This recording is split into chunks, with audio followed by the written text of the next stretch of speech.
नमस्कार। आज इस कक्षा में हम चर्चा करने वाले हैं अधिकार के ऊपर, राइट्स। अधिकार क्या हैं? अधिकार कितने प्रकार के हैं? अधिकारों का विकास कैसे हुआ और अधिकारों से संबंधित सिद्धांत कौन कौन से हैं? इस मुद्दे के ऊपर आज हम चर्चा करेंगे। छोटा सा और मजेदार सा टॉपिक है अधिकार का। अधिकार, राइट्स।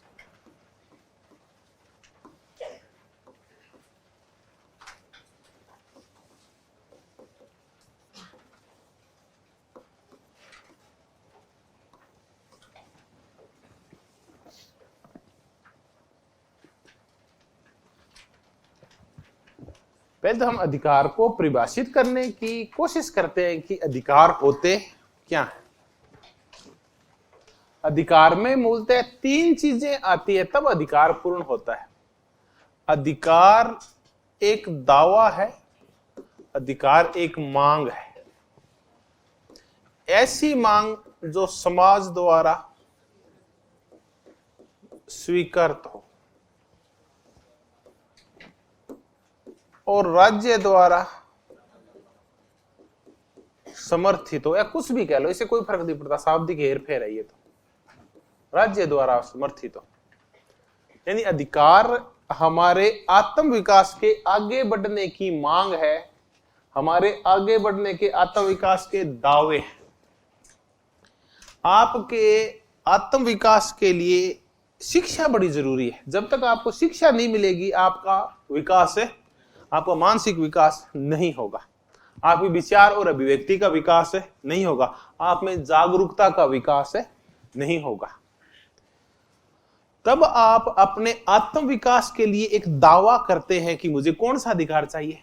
शिक्षा का अधिकार चाहिए।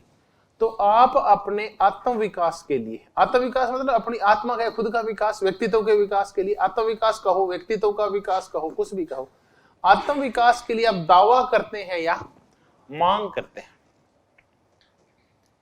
जब तक मांग नहीं करते तब तक अधिकार मिलते नहीं।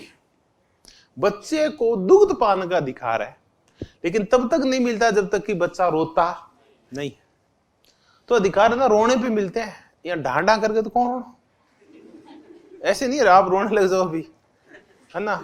ऐसा नहीं। रोने का तात्पर्य ये है कि आप उसके लिए क्या करें? दावा करें, मांग करें। जब तक दावा और मांग नहीं होगी तब तक अधिकार आगे नहीं बढ़ेंगे। तो यही रोक लेते हैं पहले कि अधिकार बिना दावे और मांग के पूर्ण नहीं होते। 1990 के आसपास एक आंदोलन चला,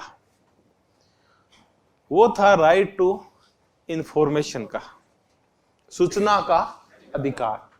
ये कहा गया कि अगर सूचना का अधिकार है, ये हमें मिल जाता है, तो हमें ना सरकारी सेवाएं हैं वो ना बहुत अच्छी तरह से उपलब्ध हो जाएगी, हमारी सड़कें बहुत अच्छी हो जाएगी, हमारे अन्य जितने भी सरकारी काम और सरकारी सेवाएं मिलती है वो बहुत अच्छी हो जाएगी, क्योंकि हमें पता चल जाएगा कि कहां भ्रष्टाचार हो रहा है और कहां भ्रष्टाचार नहीं हो रहा। ये सब है ना, फिर हमारे अंदर हमसे हमारा विकास होता है इन सबसे। अगर ये चीजें, सरकारी सेवाएं, नौकरशाही की सेवाएं अच्छी तरह से मिलने लग जाए तो हमने मांग की कि हमें RTI दो, राइट टू इंफॉर्मेशन दो। अच्छा, सरकारों को पता नहीं था क्या? इसमें स्वीडन में तो 200-250 साल से पहले से ही चल रहा है सूचना का अधिकार। भारत में नहीं था। साधारण सा आज लगता है कि कैसा अधिकार था? साधारण सा अधिकार है। सरकार को जोर आ रहा है क्या? लोगों ने मांगा, या सरकार खुद ही दे देती नागरिकों को कि ये लोग सूचना का अधिकार, लेकिन सरकार ने नहीं दिया।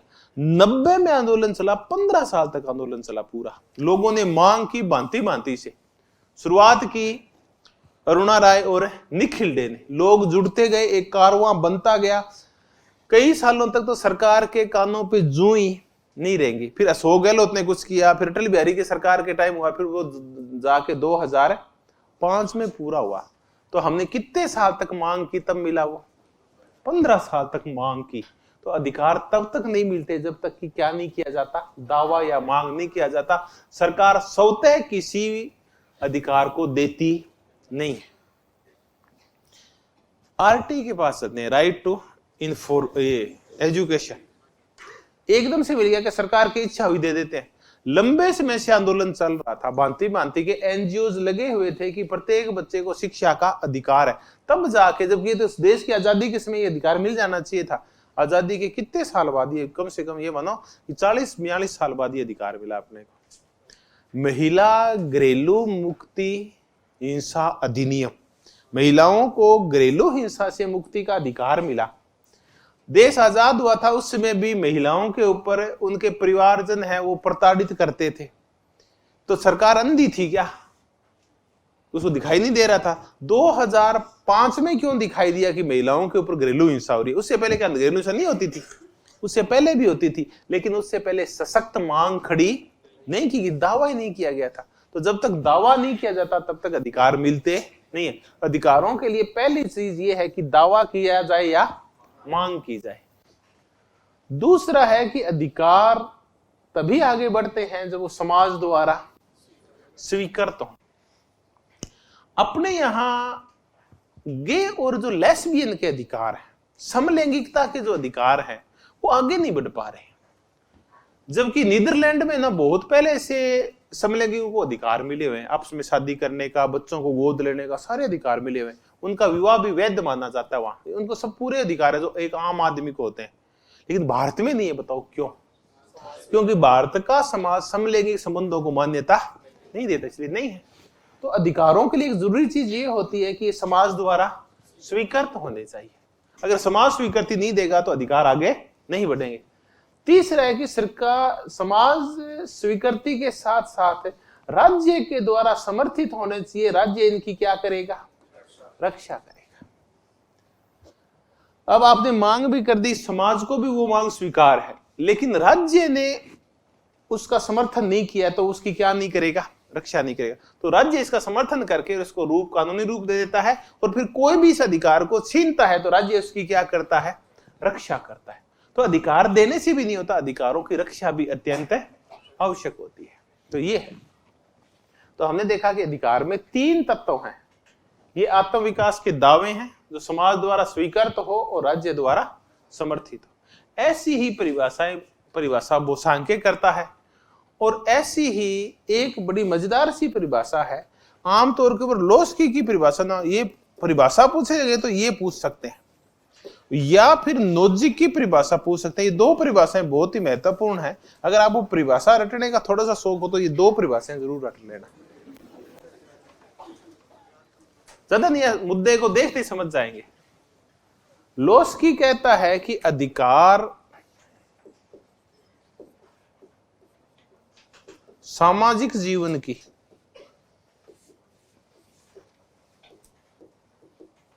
वे परिस्थितियां हैं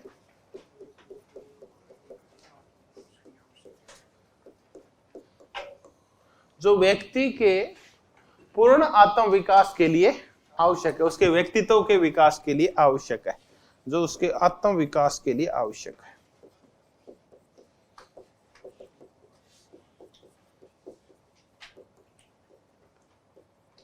एक तो ये परिभाषा, छोटी सी परिभाषा है। हमारा सामाजिक जीवन है, उसमें ऐसी परिस्थितियां होनी चाहिए, ऐसी स्थितियां होनी चाहिए ताकि सभी लोग अपना आत्म विकास कर सके।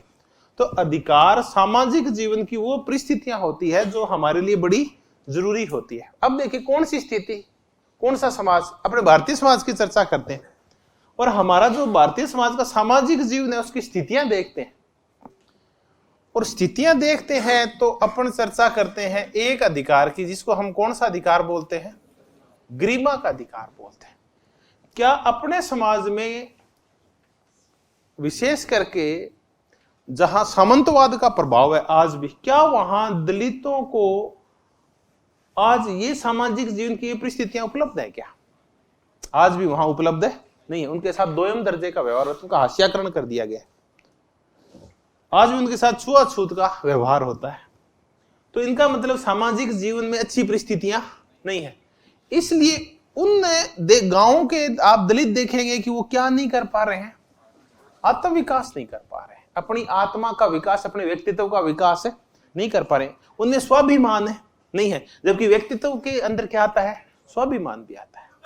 वो बड़े दमित से, ऐसे कुचले कुचले से, सिकुड़े सिकुड़े से रहते हैं, ड्रे ड्रे से रहते हैं।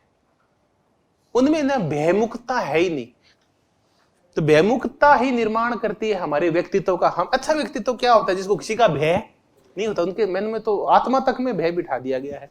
तो ये है लोस्की कहता है अधिकार सामाजिक जीवन की ऐसी परिस्थितियां होती है जो हमारे पूर्ण आत्म विकास के लिए आवश्यक होती है। अब नोजिक कहता है कि अधिकार कुछ ऐसी चीजें हैं, इसमें कुछ ऐसी वस्तुएं आती है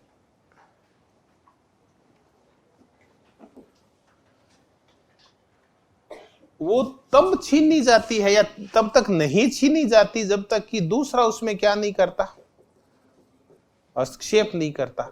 या ये ऐसी चीजें हैं जो तब तक नहीं जाती जब तक कि ये छीनी नहीं जाती। नोजिक का कहना यह है कि अधिकार है ना, ये बड़ी मजेदार सी चीज है और ये गायब तभी होती है जब इसको कोई छीनने का प्रयास करता है। इसका तात्पर्य यह है कि आपके पास ये वस्तु है ना मौलिक रूप से होती है, ये कोई आपको देता नहीं है। मुद्दा ये है कि वो आपसे कोई छीने नहीं। एक तो होता है देना और एक होता है छीनना। तो अधिकार देने की वस्तु नहीं है, बस जरूरत इतनी है कि इसको कोई छीने नहीं। देने की वस्तु नहीं है। बड़े ना मजेदार परिभाषा है नोजिक की।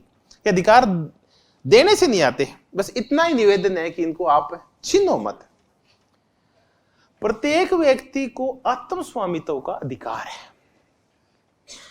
अपने आप को साध्य मानने का अधिकार है और खुद को साध्य मानते हुए खूब मेहनत करके अपनी योग्यता के अकॉर्डिंग कितनी भी संपत्ति बनाने का अधिकार है। अधिकार तो है, उसकी स्वाभाविक चीज है अधिकार। तो फिर राज्य क्या करे? उसको छीने नहीं, जो कर रहे हैं उनको करने दें। ये कहना है रॉबर्ट नोजिक का। तो आप लोस्की और नोजिक है, इन दोनों की परिभाषाएं जरूर देखना। आजकल चूंकि कंटेम्पररी ज्यादा चल रहा है तो नोजिक की परिभाषा ज्यादा महत्वपूर्ण हो गई है। शाब्दिक हेरफेर के साथ इस परिभाषा का तात्पर्य यही था। अब अधिकारों के लिए यह कहा जाता है कि अधिकार मूलतः राज्य के विरुद्ध होते हैं। राज्य के विरुद्ध। अब हम ये देखें कि अधिकार राज्य के विरुद्ध है, इसका तात्पर्य क्या है? अधिकार राज्य के विरुद्ध होते हैं। इट मीन्स ये राज्य की शक्तियों के ऊपर प्रतिबंध लगाते हैं, राज्य की निरंकुशता के ऊपर प्रतिबंध लगाते हैं, अंकुश लगाते हैं, वो अधिकार होते हैं। तो राज्य के विरुद्ध होते हैं अधिकांश जो अधिकार है। अब 1688 की क्रांति के बाद की चर्चा करें, होब्स की चर्चा करते हैं। होब्स ने एक अधिकार की चर्चा की थी, जीवन का अधिकार। इसका तात्पर्य यह है कि राज्य उसके जीवन के अधिकार को छीन नहीं सकता। अपने यहां खुद अनुच्छेद 21 में प्राण और देह के स्वतंत्रता का हमें अधिकार मिला हुआ है, मूल अधिकार के तहत। राज्य हमसे वो छीन नहीं सकता। तो आप जगह जगह देखेंगे मूल अधिकारों के तहत कि राज्य हमसे समानता छीन नहीं सकता। वो धर्म जाति के आधार पे असमानता का व्यवहार नहीं करेगा। वो हमारी विचार अभिव्यक्ति को नहीं रोकेगा। राज्य है, बार बार राज्य शब्द आ रहा है। वो हमारी धार्मिक स्वतंत्रता को नहीं रोकेगा। तो हमने देखा कि किसके विरुद्ध होते हैं? ये राज्य की शक्तियों पे अंकुश लगाते हैं। और राज्य की शक्तियां जैसे कम होती है तो वहां रहने वाले नागरिकों की शक्तियां उतनी ही बढ़ती जाती है। तो तब हम एक चर्चा करते हैं सीमित संप्रभुता की। इसका तात्पर्य क्या है? सीमित संप्रभुता, इसकी चर्चा करता है जॉन लॉक करता है। सीमित संप्रभुता, जैसे जैसे नागरिकों के अधिकार बढ़ते जाते हैं वैसे वैसे राज्य की संप्रभुता सीमित होती जाती है। जैसे जैसे नागरिकों के अधिकार बढ़ते गए 1688 की क्रांति के बाद 1689 में तात्कालिक ब्रिटिश सम्राट ने, जब 1688 की रक्तहीन क्रांति हो गई, जो राजा था वो देश छोड़ के चला गया, उसकी जगह उसकी बेटी और उसके दामाद ने आके और ब्रिटेन के राजा का और रानी का पद संभाल लिया। तो अगले ही साल संसद ने उनसे कहा कि आप ये एक बिल है, इसके ऊपर हस्ताक्षर कीजिए। वो था बिल ऑफ राइट्स। जैसे उस बिल ऑफ राइट्स के ऊपर हस्ताक्षर हुए तो नागरिकों को अधिकार मिल गए, और नागरिकों के जितने अधिकार मिले, राजा के अधिकार उतने ही क्या हो गए, कम हो गए। तो 1688 की क्रांति के बाद संप्रभुता क्या कर दी गई, सीमित। तो संप्रभुता को सीमित करने का सशक्त माध्यम क्या होते हैं, अधिकार होते हैं। ये राज्य की संप्रभुता को कम करते हैं। एक छोटी सी चीज तो लिख लेना, राज्य अधिकार राज्य की संप्रभुता को सीमित करते हैं।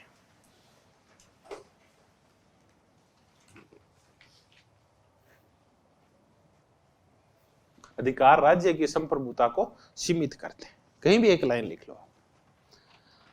अब हम ये देखें कि क्या अधिकार राज्य के विरुद्ध होते हैं क्या? ऐसा नहीं होता। कई अधिकार ऐसे होते हैं जो एक व्यक्ति के दूसरे व्यक्ति के विरुद्ध हो सकते हैं, ये समूह के विरुद्ध हो सकते हैं, और ये तो हमने किया ही किया था, ये राज्य के विरुद्ध भी हो सकते हैं। हमारे अनुच्छेद संविधान का अनुच्छेद 17, जिसका संबंध है अस्पृश्यता से, तो क्या सिर्फ राज्य अस्पृश्यता नहीं करेगा क्या? नहीं, इसमें है कोई भी व्यक्ति दूसरे व्यक्ति के साथ अस्पृश्यता का व्यवहार नहीं करेगा। कोई भी एक जातीय समूह दूसरे व्यक्ति या जातीय समूह के साथ अस्पृश्यता का व्यवहार, और राज्य खुद भी अस्पृश्यता का व्यवहार नहीं करेगा। तो अधिकार जरूरी नहीं कि राज्य के विरुद्ध हो, कुछ अधिकार व्यक्ति और समूह के खिलाफ भी हो सकते हैं। महिला घरेलू हिंसा जो मुक्ति अधिनियम था, वो किसके विरुद्ध है? वो पुरुषों के विरुद्ध है। यानी एक व्यक्ति के दूसरे व्यक्ति, व्यक्ति का तात्पर्य महिला पुरुष दोनों होते हैं।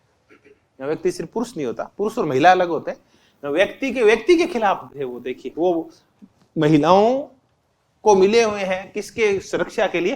पुरुषों से रक्षा के लिए। तो जरूरी नहीं कि सारे अधिकार राज्य के विरुद्ध हो।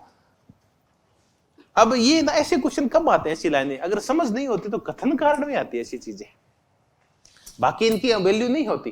ये कथन और कारण आते हैं तब ये चीजें आती है कि कथन ए आया कि अधिकार राज्य के विरुद्ध होते हैं, बी आया कि अधिकार राज्य के विरुद्ध होने के साथ साथ व्यक्ति समूह और राज्य के खिलाफ भी, या व्यक्ति और समूह के खिलाफ भी होते हैं। तो अब कथन ए भी सही और कथन बी भी सही, लेकिन उसकी सही व्याख्या नहीं कर, वो व्याख्या नहीं है, वो तो उसी वाक्य का आगे विस्तार है। तो ऐसे क्वेश्चन आते हैं, छोटे छोटे क्वेश्चन कई बार आ जाते हैं। तो हमने अधिकारों को समझने की कोशिश की कि ये दावे हैं, मांग है जो हमें उठानी पड़ती है, तब मिलते हैं, फिर समाज इनको स्वीकार करता है और राज्य इनका समर्थन करते हुए इनकी रक्षा करता है। फिर हमने लोस्की की चर्चा की, नोजी की चर्चा की। अब हम देख सकते हैं कि अधिकार के तहत क्या क्या आता है, अधिकार की कौन कौन सी विशेषताएं होती है। तो ये क्वेश्चन है ना, इसकी एक बी सी डी ऐसे करके आ सकते हैं। अधिकार में होता क्या क्या है? अधिकार में शामिल होती है सामाजिक मान्यता, अधिकार में शामिल होता है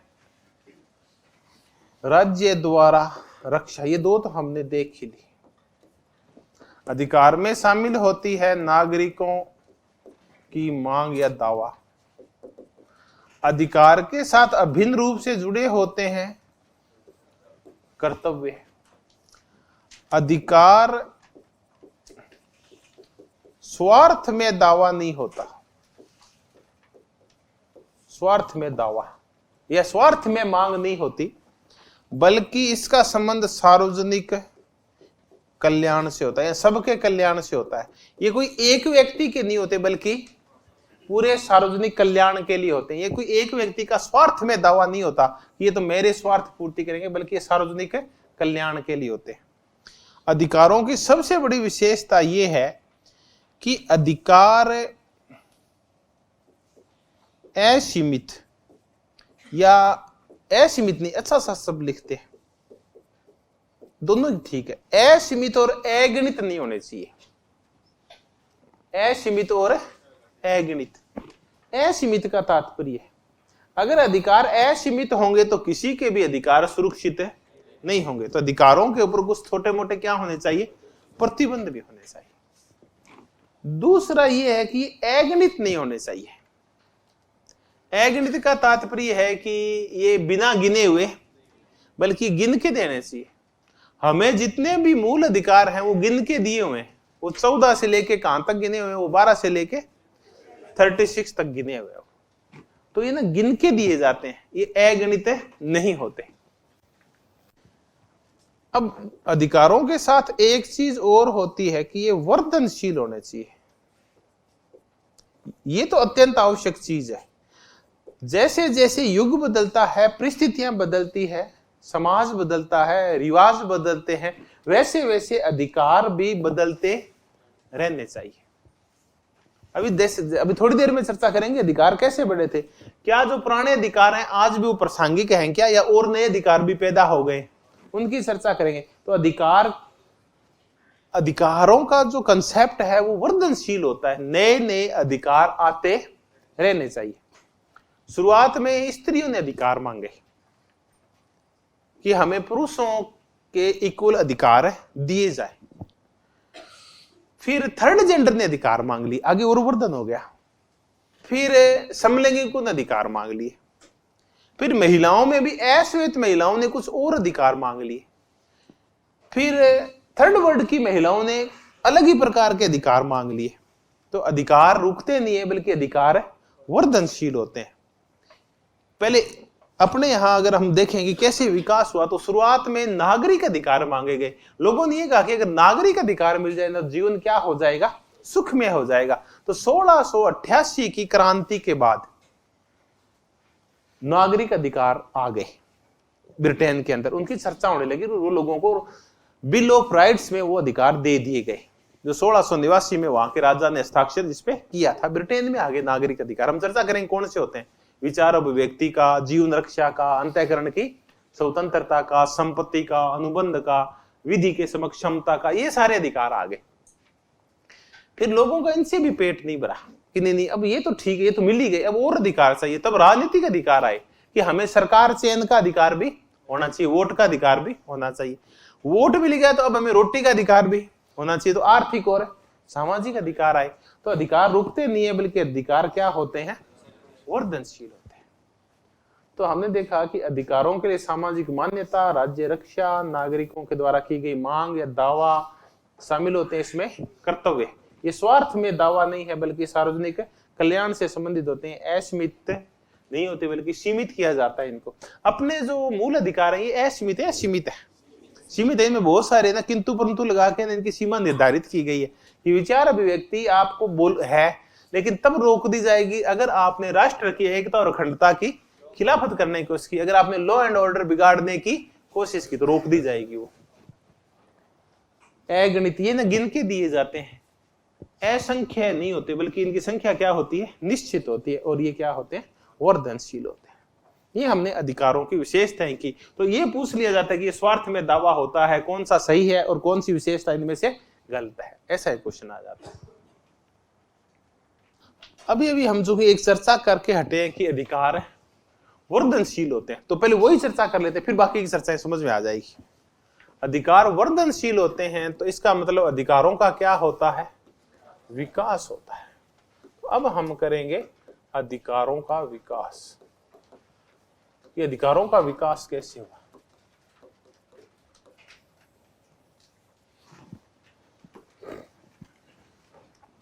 सबसे पहले जो अधिकार आए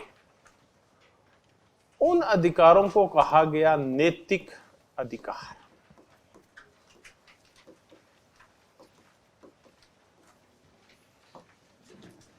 ये सबसे पहले आए, लेकिन ये कोई अधिकारों में कोई बड़ा दावा नहीं है, ये छोटे छोटे दावे होते हैं।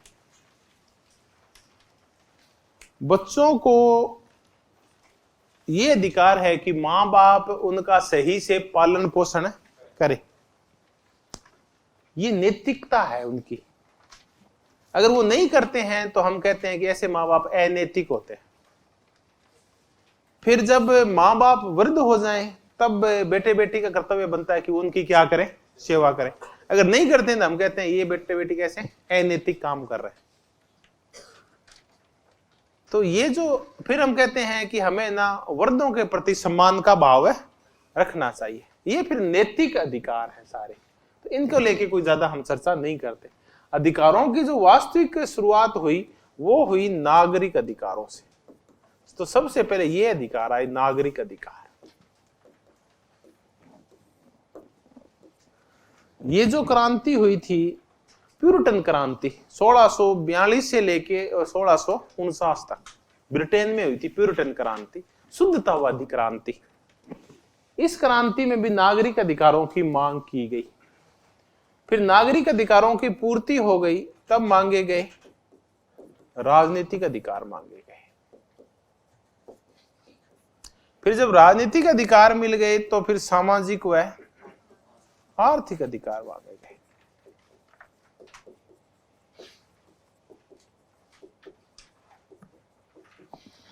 फिर जब ये मिल गए तो फिर हमने ये अधिकार मांगे, सांस्कृतिक अधिकार। और फिर ये मिल ही रहे हैं कि हमने और अधिकारों की मांग की। वो कौन से हैं? पर्यावरणीय अधिकार।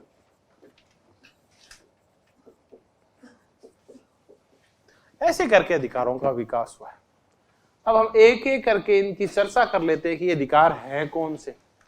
नैतिक अधिकार की चर्चा हो गई। हम देखें नागरिक, राजनीतिक, सामाजिक, आर्थिक, सांस्कृतिक और पर्यावरणीय अधिकार। ये आपको समझ में आ जाएगा नागरिक अधिकार कौन से, क्योंकि हमने पहले ना खूब चर्चा कर चुके हैं नागरिक अधिकारों के ऊपर। आप इनमें चाहे तो डिवाइडेशन कर लें, डिवाइडेशन नहीं करें तो ये सारे अधिकार एक नागरिक के लिए जो एसेंशियल अधिकार होते हैं, जरूरी अधिकार होते हैं, प्रत्येक नागरिक के लिए नागरिक अधिकार होते हैं। शुरू में जो नागरिकों ने अपने लिए अधिकार मांगे, उन अधिकारों में एक था सबसे जो महत्वपूर्ण अधिकार होता है वो होता है जीवन व देह की स्वतंत्रता का अधिकार। यह सबसे महत्वपूर्ण अधिकार होता है।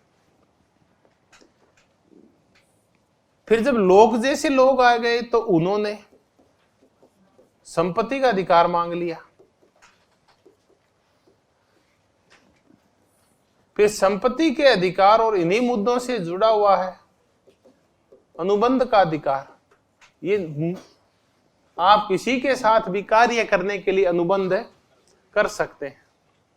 अनुबंध का अधिकार लिखे हुए हैं सारे, आप एक बार देखें सही। फिर इसी के तहत ये अधिकार भी आ गया अंतःकरण की स्वतंत्रता का अधिकार। इसको हम धार्मिक स्वतंत्रता, धार्मिक अधिकार के तहत भी कर सकते हैं। ये अंतःकरण की स्वतंत्रता ये भी नागरिक अधिकार है। कोई नागरिक किसी भी धर्म को मान सकता है। इसी के तहत फिर आया विधि के समक्ष समता का या विधि के शासन का अधिकार या विधि के समक्ष समता का अधिकार। समता का अधिकार। तो ये सारे अधिकार हैं, ये नागरिक अधिकार हैं। शुरुआत में ये आए थे, इनकी मांगे की गई थी शुरुआत में। और सबसे पहले ये उठा था जीवन व, क्योंकि बाकी इसके बाद ही शुरू होते हैं, ये सबसे ज्यादा जरूरी होता है। अनुबंध का, अंतःकरण का, ये अंतःकरण होता है अपने हिसाब से किसी धर्म को, पंथ को मानने का। विधि के समक्ष समानता है, विधि का शासन, ये सबके लिए विधियां क्या हो, समान हो, ये वाला अधिकार। फिर आए राजनीतिक अधिकार। ये जब पूरे हो गए तो फिर राजनीतिक अधिकार आए। तो राजनीतिक अधिकार में किन किन अधिकारों की मांग की गई, हम वो करते हैं।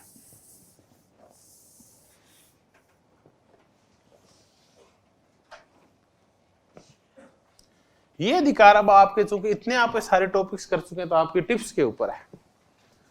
इसके तहत कौन सा वोट, अकेला वोट ही नहीं, वोट देने के अधिकार के साथ एक शर्त और होती है, एक व्यक्ति एक वोट एक मोल, ये अधिकार आया। फिर आपको सार्वजनिक पद प्राप्त करने का अधिकार, सार्वजनिक पद प्राप्ति का अधिकार,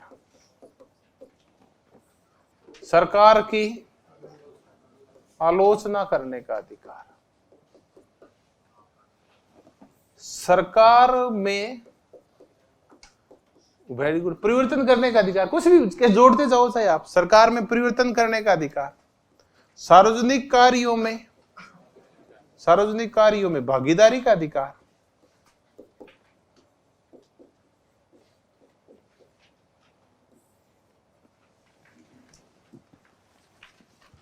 ये सारे।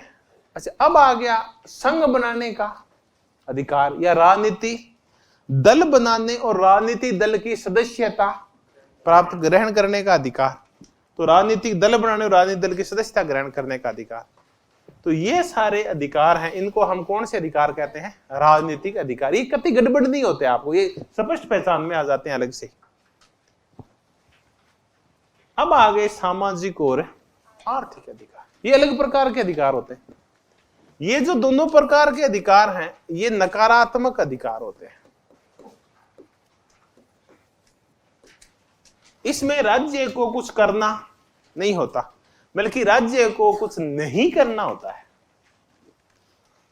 करना नहीं होता बल्कि नहीं करना होता। इतना कहा जाता है कि राज्य कुछ नहीं करेगा, ये लिखा होता है इनके अंदर। तो चाहे वो राज्य व्यक्तियों के, नागरिकों के जीवन और देह की स्वतंत्रता को नहीं छीनेगा।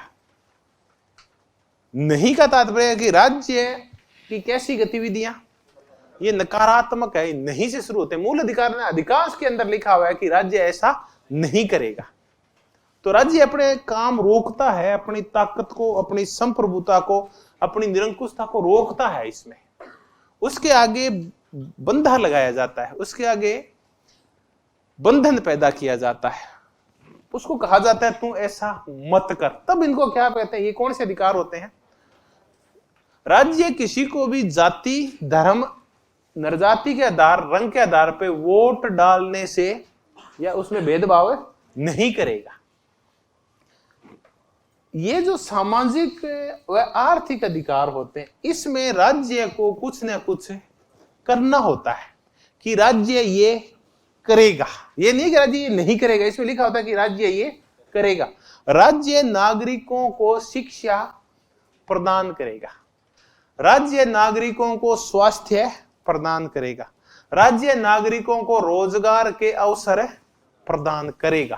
तो करेगा इसलिए अपन कहते हैं कि ये कैसी गतिविधियां हैं? कोई काम करना कैसी गतिविधियां होती है? सकारात्मक गतिविधियां होती है। तो अब कौन कौन से सामाजिक और आर्थिक अधिकार हैं तो जिसके तहत राज्य को कुछ ना कुछ करना होता है? तो चाहे वो रोजगार का अधिकार हो,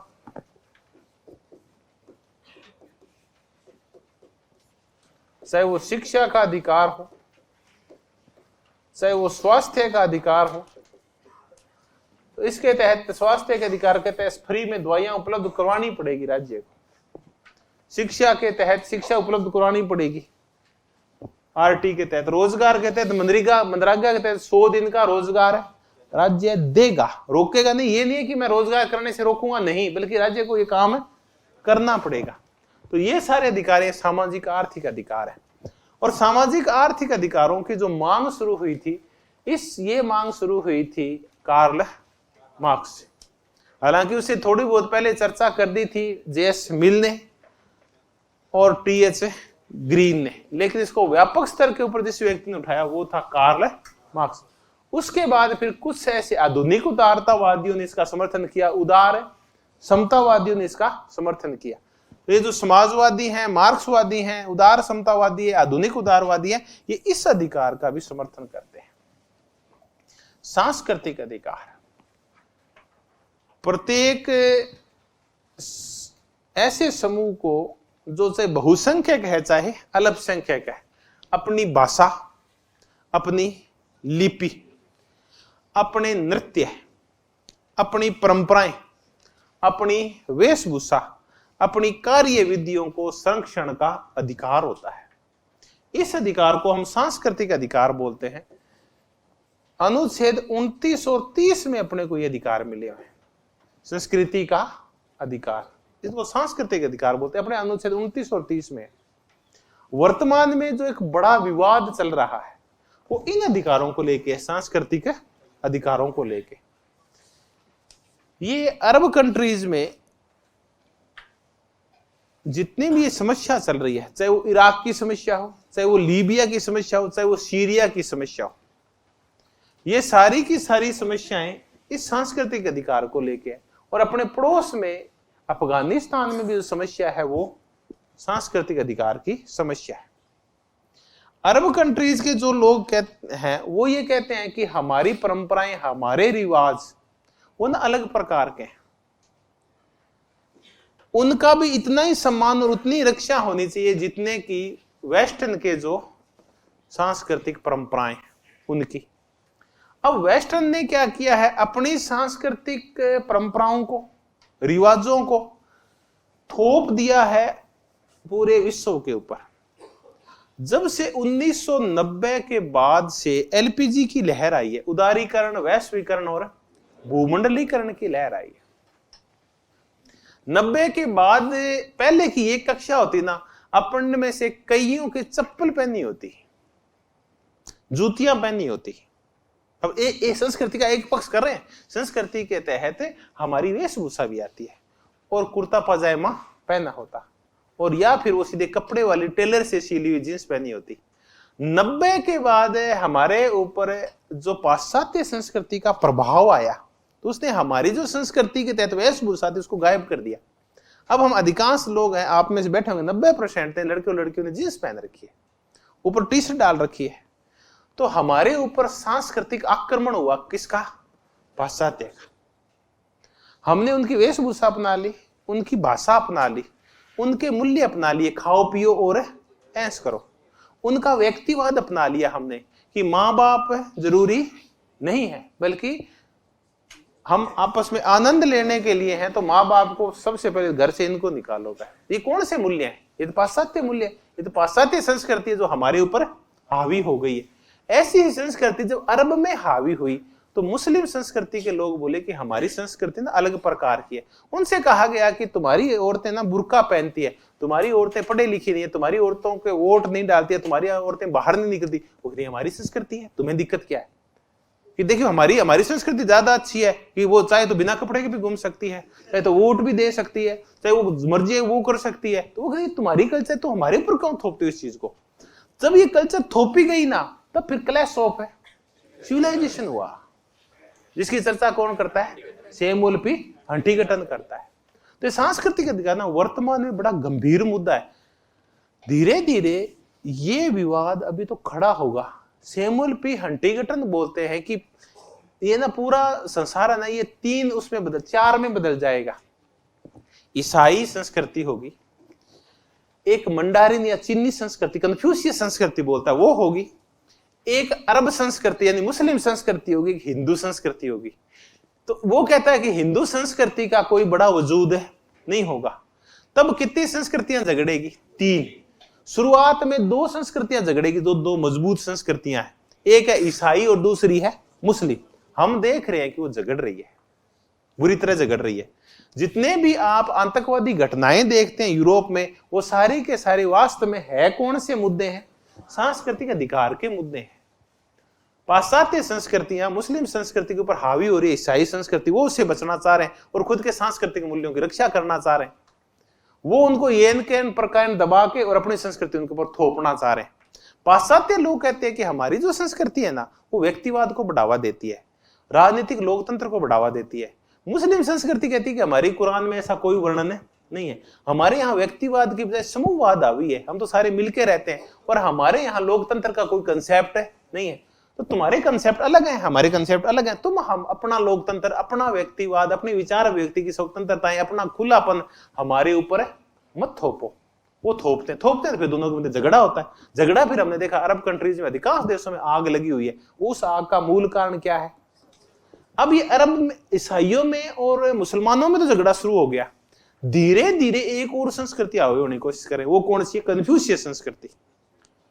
अब हमें नहीं पता कि वो कन्फ्यूशियस संस्कृति के बारे में हमें ज्ञान नहीं है अभी पूरा कि वो किस प्रकार की संस्कृति, क्योंकि हम चीन की संस्कृति को ज्यादा नहीं जानते। हाँ, उनके थोड़े बहुत कपड़ों को लेके जानते हैं, उनकी थोड़ी बहुत सोच को लेके जानते हैं, पर वो इतना नहीं जानते जितना मुस्लिम और ईसाई और हिंदू संस्कृति को जानते हैं। तो धीरे धीरे ना उसके सांस्कृतिक मूल्य इन दोनों से अलग है, धीरे धीरे वो भी खड़े हो जाएंगे तो कितनी संस्कृतियां झगड़ेगी? 3। हम देख रहे हैं कि बहुत तेजी से मुस्लिम संस्कृति पराजित होती जाएगी और ईसाई संस्कृति के सामने कौन सी संस्कृति आएगी? कन्फ्यूशियस संस्कृति आएगी, चीन वाली। अब इनके झगड़े होंगे आपस के अंदर। ये है सैमुअल पी हंटिंगटन का क्लैश ऑफ सिविलाइजेशन। इसमें मूल कौन से अधिकारों को लेकर झगड़ा है? सांस्कृतिक अधिकारों को लेकर झगड़ा है। फिर आगे पर्यावरणीय अधिकार। देखिए, मूल अधिकार तो यही है, अगर ये नहीं बचाना तो न तो धर्म बचेगा, न पर्यावरण बचेगा, न ही संस्कृति बचेगी। तो मूलतः बचाना किसको है? पर्यावरण को बचाना है। तो ये पर्यावरणीय अधिकार है। शुद्ध हवा, शुद्ध जल, शुद्ध मिट्टी का अधिकार, ये सारे पर्यावरणीय अधिकार है। परमाणु मुक्त विश्व का अधिकार। अब मेरे गांव के लोग कुछ नहीं चाहते, वो एक ही अधिकार की मांग करें। किसकी? क्योंकि मेरे गांव का भट्टे बहुत लगे, ईंट भट्टे, उसकी वजह से वहां काला धुआं हो जाता है आसमान में, और वो ना सांस दुभर कर देता है। शाम को तो आप सांस भी नहीं ले सकते मेरे गांव के आसपास। ये हालात हो गए। तो अब हमें ये अधिकार, इसके बारे हम जानते नहीं थे। अब पिछले 4-5 साल में जब से दम्मे के मरीज बने गांव के अंदर, ये अधिकार है ना बहुत ही तेजी से वो प्रसारित हो रहा है। और एक व्यक्ति है युवाल नोआ हरारी, वो ना बड़ी जोरदार बात बोलता है।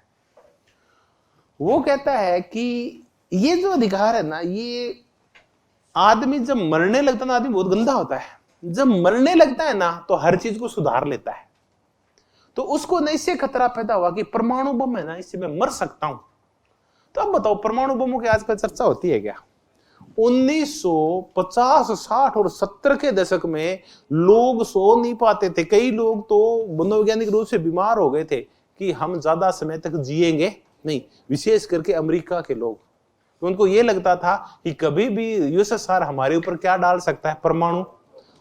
अब देखिए, पाकिस्तान के पास भी और हमारे पास भी, आपको लगता है कि पाकिस्तान परमाणु डालेगा? कोई डर नहीं है, क्योंकि हमें पता है कि परमाणु बम शक्ति संतुलन के लिए होते हैं, चलाने के लिए नहीं होते। ये तो बैलेंस बनाने के लिए होते हैं। तो ये ना युद्धों को बढ़ावा नहीं देते, युद्धों को रोकते हैं, नियंत्रित करते हैं ये तो युद्धों को। आज भारत और पाकिस्तान नहीं लड़ रहे, बताओ क्यों? तो दोनों के पास अगर ये बम नहीं होते तो दोनों बुरी तरह झगड़ रहे होते। आज अपन कहते हैं भारत और चीन लड़ेंगे, बिल्कुल नहीं लड़ेंगे, वो दोनों के पास परमाणु बम। तो कोई व्यापक युद्ध नहीं होता, छोटी मोटी झड़पें चलती रहेगी।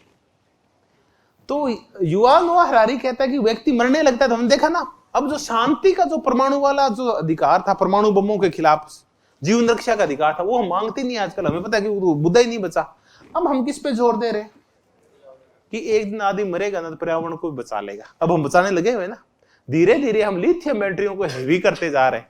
तो परिणाम क्या निकल रहा है कि अब हमारे कोयले की और डीजल की और पेट्रोल की खपत क्या होने लगी है? कम। बहुत कुछ सोलर हो गया है, ये बैटरियां और अच्छी आ जाएगी, तो चार्जिंग वाली बैटरी आ जाएगी, तो बहुत सारे पर्यावरण की हम रक्षा कर लेंगे। तो जब जब हम आवश्यकता आविष्कार की जननी है तो हम नहीं मरेंगे इससे। ये कहता आने वाले समय में जो प्रमुख समस्या होगी ना, वो होगी टेक्नोलॉजी को लेके। आज बताओ, थोड़े दिनों बाद देखेंगे, अगले 10-15 साल में बैटरी इतनी ज्यादा हो जाएगी, ग्रीन टेक्नोलॉजी इतनी ज्यादा आ जाएगी कि हमारे पर्यावरण का ये शुद्ध हवा हुआ कोई मुद्दा नहीं बचेगा। तब बताओ क्या होगा? अभी अभी हम निजता का अधिकार मांग रहे हैं। हमारा कोई भी जीवन का हिस्सा सुरक्षित है नहीं है। कौन कहां किसने कैसे कैमरे लगा रखे हैं हमें बिल्कुल पता नहीं है। कौन हमारी बातें सुन रहा है, कौन हमारे अर्थव्यवस्था और अर्थ के ऊपर नजर रख रहा है, कौन हमारे घर के ऊपर नजर रख रहा है, कौन हमारे जीवन की हर गतिविधि के ऊपर नजर रख रहा है, हमें पता नहीं है। तो मूल अधिकार कौन सा? आने वाले टाइम में मुख्य अधिकार कौन सा होगा? ये ना तकनीक के विरुद्ध हमें अधिकार देख रहे, तकनीक के विरुद्ध अधिकार। अभी तकनीक के विरुद्ध हम अधिकारों के बारे में ज्यादा जागरूक है नहीं हुए। हालांकि इसने ना बहुत सारे लोगों के जीवन में ना संकट पैदा कर दिए, लेकिन अभी संकट इतने नहीं है कि सिर से ऊपर गए, इसलिए अधिकारों की मांग नहीं हो रही। वरना तकनीक के विरुद्ध एक बार हम बहुत बड़े अधिकारों की मांग करनी पड़ेगी हमें, क्योंकि ये हमारे जीवन के हर क्षेत्र को बिगाड़ के रख देगी। अभी इसने हमारे मस्तिष्क को कैप्चर कर लिया है, झूठे झूठे हमारे ना सांप्रदायिकता को इसने भंग कर दिया इस तकनीक ने। सांप्रदायिक हम ना बहुत ज्यादा वो हो गए हैं, एग्रेसिव हो गए हैं, बार बार मैसेज आते हैं हिंदू मर रहे हैं, मुसलमान मर रहे हैं। अभी मैं देख रहा था कि हिंदुओं को खतरा किससे है, तो बाथरूम में गया वहां गणेश पड़ा था जर्दे के रूप में। तो हिंदुओं का खतरा मुसलमानों से, इनसे नहीं है, किससे है? उस जर्दे वाले गणेश से है। तो हद है यार, ये तो मांग नहीं करते अपन कि कम से कम जर्दे के ऊपर तो लक्ष्मी और गणेश मत लिखो, नटराज। तो खतरा तो वो है, हिंदू तो उससे मर रहे हैं, ये थोड़ी मारेंगे। लाखों करोड़ों हिंदू इसके वजह से कैंसर से मर जाते हैं, जर्दा गुटखा खा के। उनका नाम है गणेश और नटराज और लक्ष्मी। तो कहा खतरा, मुख्य खतरा क्या है? तो अब फिर आगे चलते हैं। तो वो ना बड़ी मजेदार बात होता है कि हमें ना एक दिन जो मारेंगे ना, वो टेक्निक मारेगी। एक दिन रोबोट इतने खतरनाक हो जाएंगे कि वो हमारे बस से क्या हो जाएंगे, बाहर हो जाएंगे।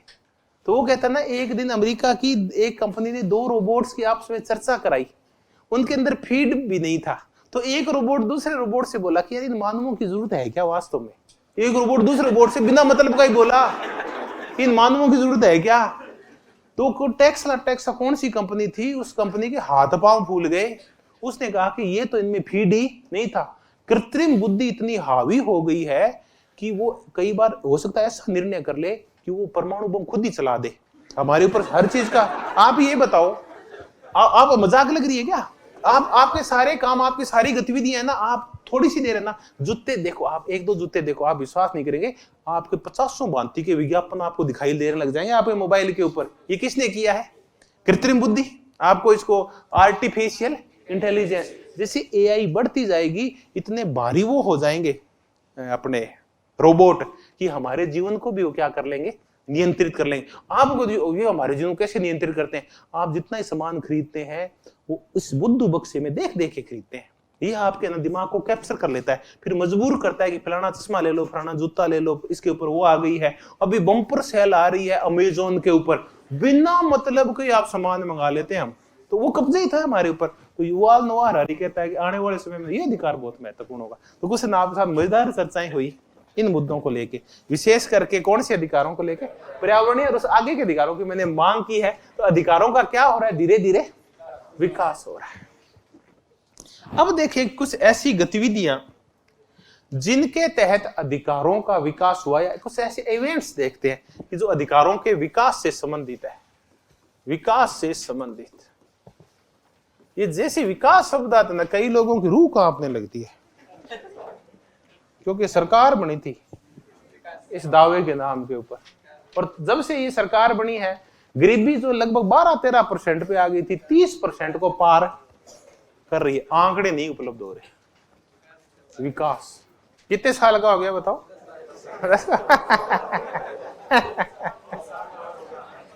7-8 साल का हो गया ना, पैदल चलने लगे हैं।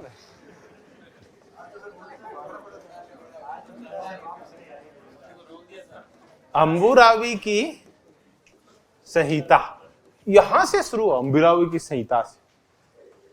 या इतिहास में कहीं पढ़ते हैं अंबुरावी की संहिता। फिर हमें मिलते हैं अशोक के शिलालेखों के ऊपर मिलते हैं कि प्रत्येक, यहां तक कि अशोक के शिलालेखों में तो प्राणियों को भी अपनी जान रक्षा का अधिकार है, जीवन रक्षा का अधिकार है, क्योंकि अहिंसा से संबंधित है इसके बहुत सारे शिलालेख। लेकिन ये तो चर्चा, चूंकि ये मुद्दे थर्ड वर्ल्ड के हैं, तो ये तो अधिकारों में गिनती नहीं आती इनकी। तो अधिकारों की शुरुआत हम कहते हैं कब हुई? 1215 का मैग्ना कार्टा। मैग्ना कार्टा का लैटिन भाषा का शब्द जिसका तात्पर्य होता है महान अधिकार पत्र। ये ब्रिटेन में था मैग्ना कार्टा। तो कुछ ये इवेंट्स याद रखना। 1215 का मैग्ना कार्टा, इसलिए हम कहते हैं कि ये तो हमारे संविधान का मैग्ना कार्टा है। हमारे संविधान का मैग्ना कार्टा कौन सा है? हमारे मूल अधिकार है मैग्ना कार्टा। मैग्ना कार्टा का तात्पर्य होता है महान अधिकार पत्र। ये ब्रिटेन का है मैग्ना कार्टा, वहां के राजा का है। उसने महान अधिकार पत्र पे हस्ताक्षर किए थे। फिर उसके बाद जो हम आगे बढ़े तो 1689 विलियम और मैरी ने हस्ताक्षर किए थे। ये ब्रिटेन का ही है। ब्रिटेन में हस्ताक्षर काय के ऊपर किए? बिल ऑफ राइट्स के ऊपर। राइट्स होते हैं अधिकार, अधिकारों के विधेयक के ऊपर हस्ताक्षर कर दिए। और इससे फिर पैदा हुए नागरिक अधिकार पैदा हुए। फिर हुई 1789 की फ्रांसीसी क्रांति, और फिर फ्रांस में आया bill of rights of man. फिर एक औरत थी अलेप्स द गूंज, ऐसा उसका नाम था। उसने कहा क्यों भाई महिलाओं के अधिकार कहां गए? तो रोबेस्पियर ने उसको गुलेटिन पे चढ़ा दिया, मार दिया उसको। उसने महिला अधिकारों की मांग की थी पुरुष अधिकारों के साथ साथ। तो फ्रांस में आए थे bill of rights of man, आदमियों के अधिकार। तो औरतों के अधिकारों का वर्णन नहीं था इसमें। फिर आया 17, ये कोई ना तिथि को लेके मेरे भ्रम है, मुझे कहीं तो 1791 याद आ रहा है, 1792 आ रहा है, लिखा मैंने 92 देख लेना एक बार, मैं भी हो सकता देख के बता दूं। 1787 के फिलाडेल्फिया के सम्मेलन में अमेरिका का संविधान बनना शुरू हुआ। 1789 में उस संविधान को लागू कर दिया गया। मूल संविधान जो लिखा गया अमेरिका का, उसमें मूल अधिकारों का वर्णन नहीं था।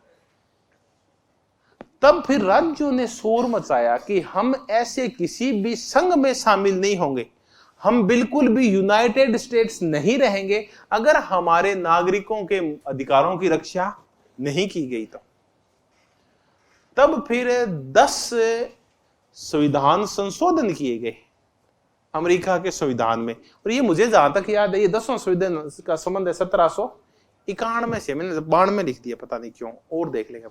और इनके द्वारा फिर अमेरिका के संविधान में मूल अधिकार जोड़े गए। तो कोई विश्व का पहला संविधान जिसमें मूल अधिकार जोड़े गए थे, क्योंकि लिखित संविधान है ही कहां का, पहला अमेरिका का है। उसमें ये 10 शुरुआती संशोधन करके देखिए, वहां ना ज्यादा संशोधन नहीं हुए, वहां के संविधान में अब तक 27 संशोधन हुए। उस 27 में से पिछले 250 साल में 27 संशोधन हुए केवल ही। अर्पण यहां कितने उसके 104 हो चुके हैं, 105 हो चुके हैं क्या? अब वहां इतने साल में सिर्फ 27 संशोधन हुए, उनमें से एक साथ जो 10 संशोधन हुए तो शुरुआत में हो गए थे, उसके बाद सिर्फ कितने हुए? 17 ही हुए हैं। इन 1791 में 10 संविधान संशोधन करके और यहां जोड़े गए थे मूल अधिकार। तो ऐसे करके और ये ना आगे बढ़े, फिर विभिन्न देशों ने अपने यहां के संविधान में मूल अधिकारों को शामिल करना शुरू कर दिया। फिर भारत में भी जब संविधान बना तो उसमें भी मूल अधिकार शामिल कर दिए गए। फिर और एक अच्छा डेवलपमेंट कब हुआ? जब 10 दिसंबर 1948 को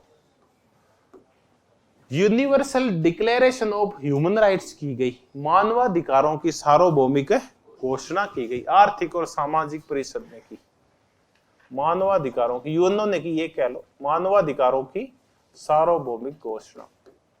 अब ये वैश्विक स्तर पे होगी, मानवाधिकारों की सार्वभौमिक घोषणा। सार्वभौमिक होता है वैश्विक घोषणा, कहते हैं यूनिवर्सल, पूरे संसार के लिए।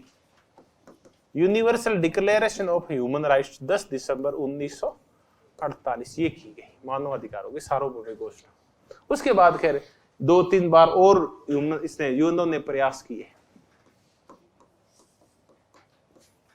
ये लो, वो मानवाधिकार संबंधित और बहुत सारे काम हुए यूएनओ के अंदर। तो ऐसे ऐसे करके और अधिकारों की ये जो श्रृंखला थी ये चलती रही और हम आज तक आ गए। ऐसे हुआ था अधिकारों का विकास। अब हम इसके ऊपर छोटी सी बहस कर लेते हैं, मानवाधिकारों की सार्वभौमिक घोषणा।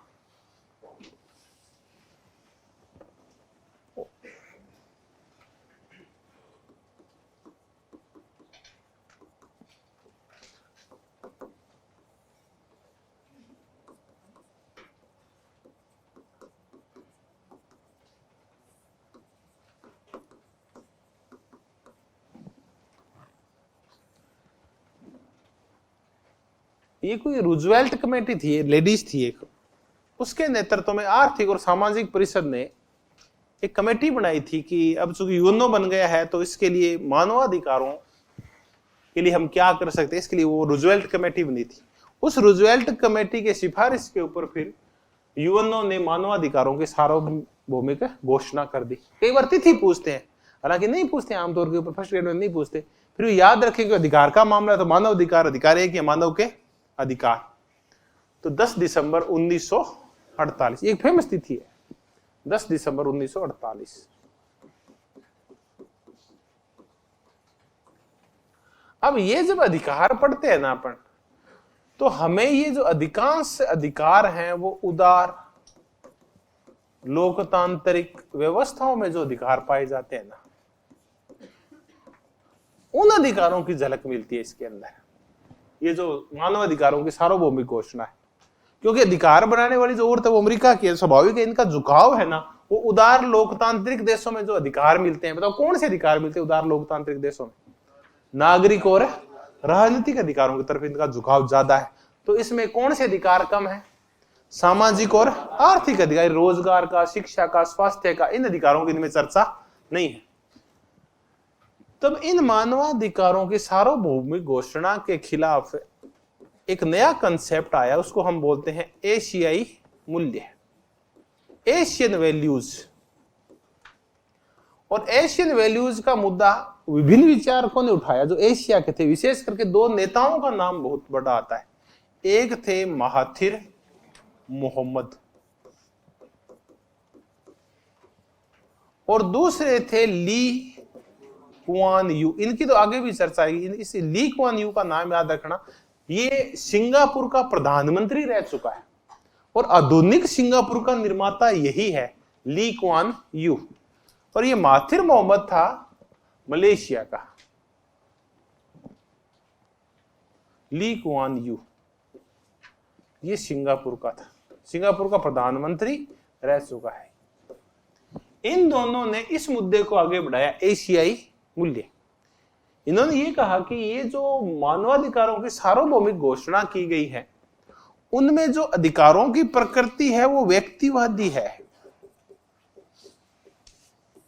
जबकि एशिया के जो लोग हैं, एशियाई जो समाज है, यहाँ व्यक्तिवाद नहीं होता, बल्कि ये लोग तो कैसे जुड़ के रहते हैं, पूरे समुदाय से जुड़ के रहते हैं। तो यहाँ तो समुदाय के अधिकारों की चर्चा नहीं, इसमें तो कौन से अधिकारों की चर्चा है? व्यक्ति के अधिकारों की चर्चा है। अब अपने ना खुद देख लीजिए, अपन ने जिस पृष्ठभूमि से आए हैं, धीरे धीरे तो चूंकि पाश्चात्य संस्कृति और मूल्य हावी हो रहे हैं तो मुद्दा अलग है। बाकी गांव में व्यक्ति महत्वपूर्ण नहीं होता बल्कि समूह महत्वपूर्ण होता है। वहां सारे काम समूह के अकॉर्डिंग चलते हैं, व्यक्ति की अकेले की कोई और औकात नहीं होती। तो ये एशियाई मूल्य हैं जो समुदाय के साथ चलते हैं। फिर ये कहते हैं कि एशियाई मूल्य क्या है, कि एशियाई मूल्य नागरिक और कौन से अधिकारों पर बल नहीं देते, राजनीतिक अधिकारों पर बल नहीं देते, बल्कि एशियाई मूल्यों के तहत ये लोग गरीब हैं, पिछड़े हुए हैं एशियाई लोग, तो इनको कौन से अधिकारों की ज्यादा जरूरत है? सामाजिक व आर्थिक अधिकारों की जरूरत है। साथ साथ में यहाँ के समाज है ना, ये विखंडित समाज है, एशियाई समाज है जो, यहाँ बहुत सारे धर्म पाए जाते हैं, बहुत सारी नरजातीयताएं और जातीयताएं पाई जाती है, एक ही देश में बहुत सारी भाषाएं पाई जाती है। इसलिए इनको जो जरूरत है वो कौन से अधिकार की है? सांस्कृतिक अधिकारों की जरूरत है, ताकि विभिन्न संस्कृतियां अपनी जाति और धर्म के अकॉर्डिंग अपनी भाषा वगैरह सबको सुरक्षित रख पाए। तो ऐसे करके एशियाई मूल्यों की घोषणा किसके खिलाफ की गई? मानवाधिकारों की सार्वभौमिक घोषणा के खिलाफ, कि ये अधिकार भी मानवाधिकारों की सार्वभौमिक घोषणा में शामिल होने चाहिए।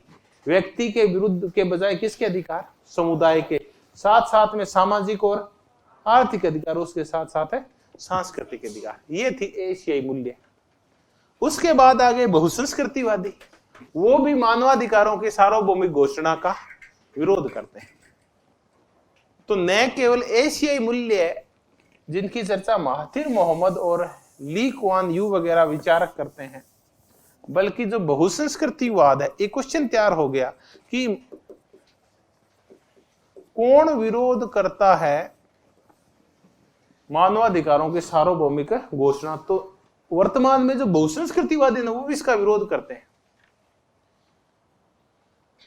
बहुसंस्कृतिवादी या सांस्कृतिक जो अधिकार होते हैं ये एक व्यक्ति के अधिकार नहीं होते बल्कि एक समूह के अधिकार होते हैं। संस्कृति कोई एक व्यक्ति की नहीं होती बल्कि एक समूह की होती है। अब हम कह दें भील संस्कृति, वो एक भील की नहीं है बल्कि समस्त भीलों की, तो एक समुदाय की होती है, एक समूह की संस्कृति होती है। तो बहुसंस्कृतिवादी बल देते हैं कि किसी भी समाज के जो अल्पसंख्यक लोग हैं, किसी भी समाज के जो इंडिजिनस लोग, इंडिजिनस कौन से होते हैं? मूलवासी। जैसे ये जो अपने यहाँ के ये ना द्रविड़, द्रविड़ कहते हैं कि हम भारत के क्या हैं? मूलवासी। और आर्य कहां से आए? उत्तर भारत वाले बाहर से आए। अमेरिका में रेड इंडियंस है ना, वो वहां के मूल निवासी। न्यूजीलैंड की चर्चा करें तो माउरी वहां है, वो वहां के मूल निवासी। तो ये जो मूलवासी होते हैं, मूलवासी, इसके अलावा वो वर्ग जिनका क्या कर दिया गया है? हाशियाकरण कर दिया गया है।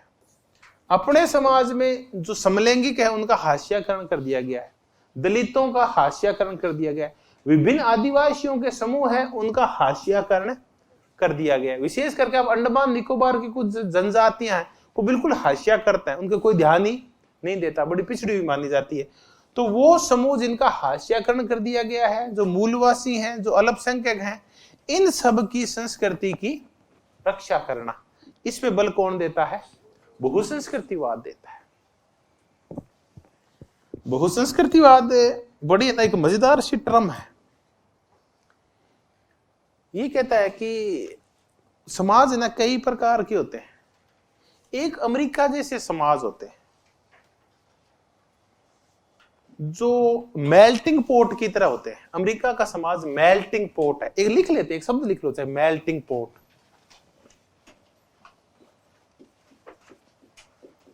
ज्यादा चर्चा नहीं करेंगे। मेल्टिंग पोट यूएसए के लिए, यूएसए का समाज ऐसा है, मेल्टिंग पोट की तरह। इस मेल्टिंग पोट में आप जो कुछ डालते हो वो उसमें मेल्ट होके और वैसा ही हो जाता है। आप पानी में ना नमक डालो तो नमक का वजूद क्या हो जाता है? समाप्त हो जाता है। आप पानी में चीनी डालो तो चीनी का वजूद है समाप्त। चीनी दिखाई नहीं देती पानी में, टेस्ट तो करते अलग दिखता है, वो मुद्दा नहीं है। चीनी अलग से दिखाई, वही सफेद है, वो सफेद पानी के अंदर मिल जाती है। तो मेल्टिंग पोट वो होता है जो अपने आप में हर चीज को क्या कर लेता है? अपने अंदर मेल्ट और समाहित कर लेता है, सम्मिलित कर लेता है, उसका स्वतंत्र वजूद नहीं रहने देता। अमेरिका में जब भी कोई व्यक्ति वहां जाता है वो जाते ही और अमेरिका की संस्कृति में रच बस जाता है। वो वैसे तो कपड़े पहनने लगता है, वही भाषा अपना लेता है, उन्हीं लोगों के सारे मूल्य अपना लेता है, वही व्यक्तिवाद उनके पर हावी हो जाता है। तो अमेरिका की संस्कृति कैसी है? मेल्टिंग पोट जैसी है। फिर हम भारत की संस्कृति करें, ये है इंद्रधनुषी संस्कृति, कि सारे लोग हैं लेकिन जुड़े हुए आपस में और अलग अलग दिखाई भी दे रहे। देखो इंद्रधनुष कितना सुंदर है, यही है।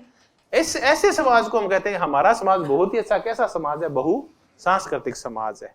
यहाँ विविधता है और फिर भी क्या पाई जाती है? एकता।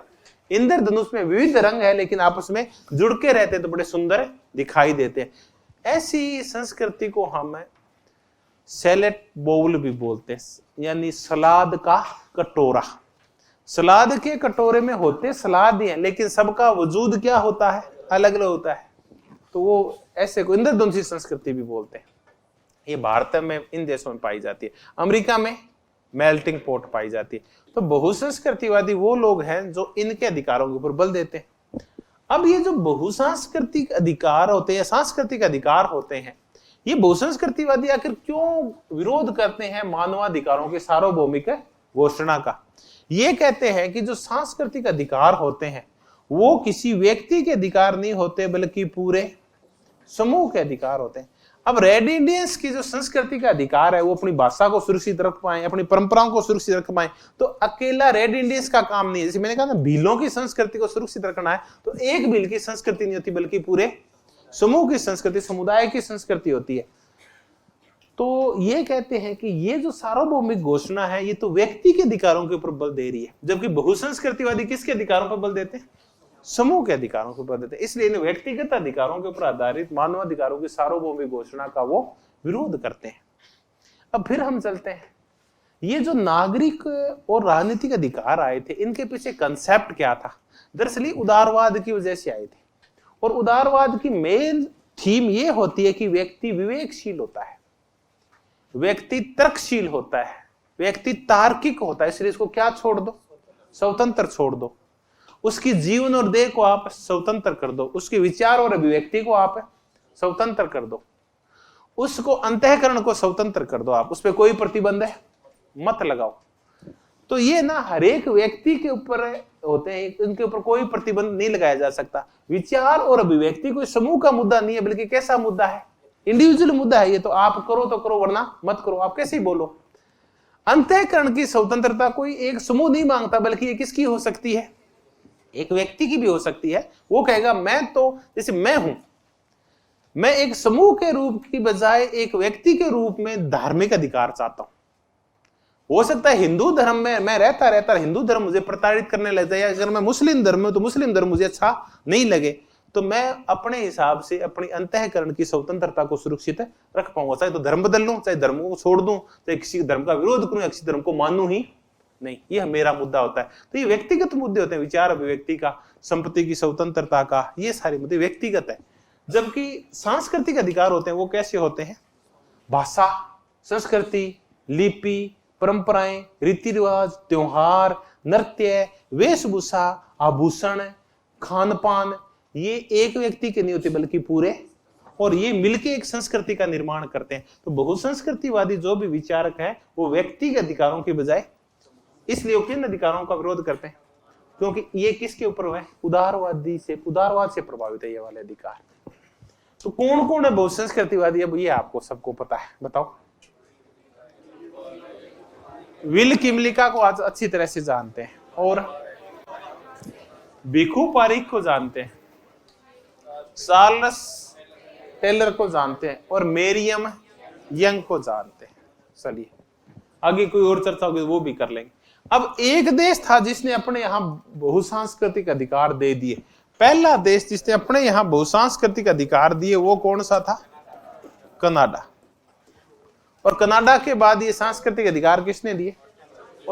वहां अलग से कानून बना के और ये अधिकार दिए गए। अपने यहाँ तो संविधान में दर्ज है, अनुच्छेद 29 और 30 में, वहां अलग से इसके लिए प्रावधान किए गए। तो कनाडा में दिए गए सबसे पहले बहुसंस्कृतिवादी अधिकार। तो हम विकास कर रहे थे कि कैसे हुआ, हम्बुरावी की संहिता से चल के, हम बिल ऑफ राइट्स ब्रिटेन से चल के, अमेरिका के मूल अधिकारों से चल के हम आए थे मानवाधिकारों की सार्वभौमिक घोषणा की तरफ आए थे। उसका विरोध किया था किस किसने? एशियाई मूल्य। दूसरा, एशियाई मूल्यों का तो मुख्य मुद्दा व्यक्तिवाद और समूहवाद है या समुदायवाद है, क्योंकि एशिया के हैं लोग, वो समुदाय के साथ जुड़ के रहते हैं, उनमें व्यक्तिवाद नहीं होता। अब क्या इनका विरोध इन्हें ने किया था? इनका विरोध औरों ने भी किया था, और वो थे समाजवादी मूल्य या साम्यवादी व्यवस्था है। उन्होंने कहा कि ये जो अधिकार है एशियाई मूल्यों के साथ साथ इनका विरोध साम्यवादी देशों ने भी किया, क्योंकि ये 10 दिसंबर 1948 की बात है। तो यूएसएसआर ने और पूर्वी यूरोप के देशों ने इनका विरोध किया। उनका कहना था कि इसमें सिर्फ कौन से अधिकार दर्ज हैं? नागरिक और कौन से अधिकार दर्ज नहीं है? सामाजिक और आर्थिक अधिकार। तो साम्यवादी कौन से अधिकार पे बल देते हैं? सामाजिक और आर्थिक अधिकार पे बल देते हैं। तो ये झगड़ा साम्यवादियों का था। तो इस घोषणा का विरोध किया था एशियाई के लोगों ने समुदायवाद के आधार पे, समूह के आधार पे, समुदाय के आधार पे, बहुसंस्कृतिवाद ने समूह के आधार पे, और साम्यवादियों ने सामाजिक आर्थिक अधिकार के आधार पे। अब फिर चलते हैं, बिल्कुल सिंपल सा मुद्दा है। एशियाई मूल्य व्यक्ति की बजाय बल देते हैं समुदाय के ऊपर। साम्यवादी नागरिक और राजनीतिक अधिकारों के बजाय बल देते हैं सामाजिक और आर्थिक अधिकारों। और ये बहुसंस्कृतिवादी व्यक्ति की बजाय किसके अधिकार महत्वपूर्ण मानते हैं? समूह के। देखिए, समूह में और समुदाय में भी क्या होता है? थोड़ा अंतर होता है। समुदाय तो आपसी प्रेम का प्रतीक होता है, उसको हम समुदाय कहते हैं, जिसमें आपस में बंधुता पाई जाती है, वो तो समुदाय होता है। समूह होता है, उसमें जब एक जैसे लोग इकट्ठे होते हैं तो वो क्या बनता है? वो एक समूह बनता है।